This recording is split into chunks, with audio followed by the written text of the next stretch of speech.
felt like you're doing everything you're supposed to be doing, but something still feels off? You are getting through the days, you're ticking off boxes, you're doing what needs to be done, but deep down, you don't fully feel connected to life. If that resonates, there's a good chance you're not lost. You may just be living on autopilot. Welcome to the Journey Back Home podcast. I'm Isa Qureshi. This is a space where we reconnect with ourselves, unlearn who we were taught to be, and return to a life that feels like our own. Today, I want to talk about something I didn't realize I was doing for most of my life: living on autopilot. I spent most of my 20s living like this. I was basically a background character or an NPC in my own life, watching my life from the sidelines rather than living it. Everything from how I lived to what I studied, what I believed, was shaped by culture, expectations, and the environment I grew up in. I followed the right path. I got the degree. I built a career in research. I thought I was doing everything I was supposed to do, ticking all the boxes. And from the outside, it looked like I had a good life. But internally, I felt disconnected. It felt like there was something that wasn't right. There's always this quiet feeling of, this isn't it, but I didn't know what to do with it. In 2022, that feeling caught up to me. I hit a point of chronic burnout, both mentally and physically.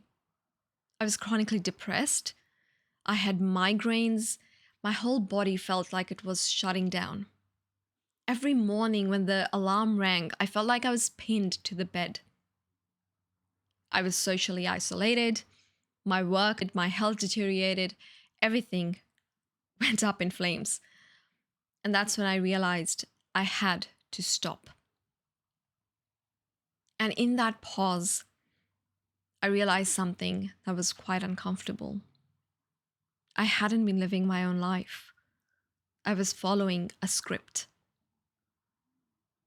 The tricky thing about autopilot is you don't know when you're on it until something forces you to wake up. And for me, that was my burnout. On the outside, autopilot can look like you're successful.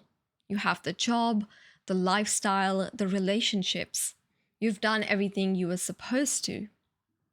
But internally, you feel lost, unfulfilled, disconnected. You might feel like you're living someone else's life. You might have thoughts like, why do I feel this way? What's wrong with me? Or there's got to be more to this. There's actually a reason why this happens. Our brain is designed to conserve energy. So over time, repeated behaviors become habits, things we do automatically without much conscious thought. And some research suggests that close to half of our daily behaviors are habitual, things like brushing our teeth, which means there's a good chance that most of your life is running on repetition, not intention. There's also something called the default mode network, which is a brain network that switches on when you're not present or focused on a task. It's running in the background. It often loops and replays things that are familiar, like past experiences, thoughts, identities, and conditioning.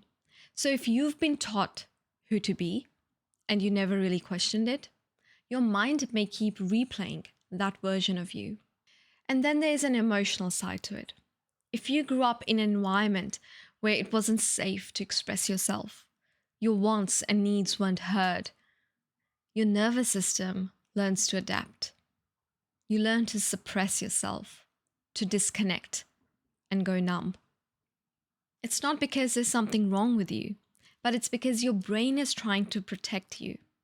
And over time, that may become your default way of living. You stop questioning, you stop feeling, you just go along with the flow of life.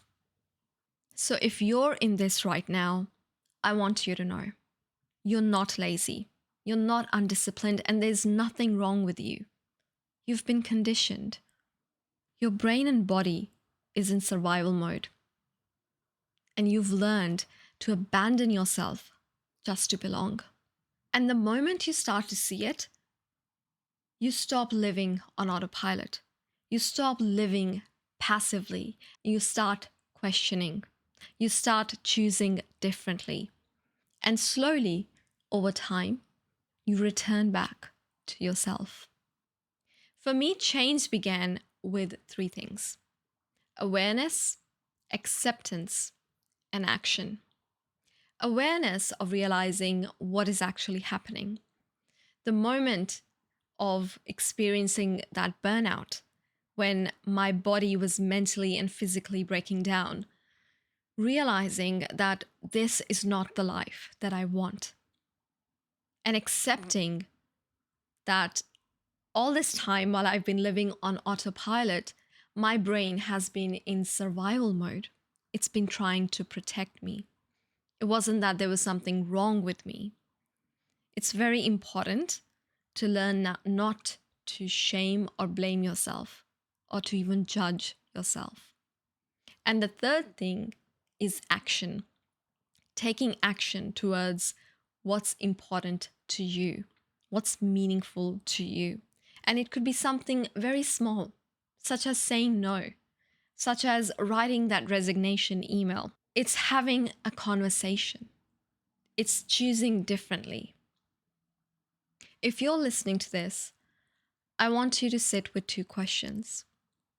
One, if nothing changed in your life, if you kept living the way you're living right now, how would your life look like in the next 5 years?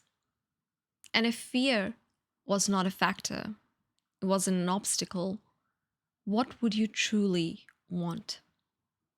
Just because you've been living on autopilot does not mean you have to stay there. It starts with awareness, and things change with action. So, what is one small action you can take today? Thank you for being here.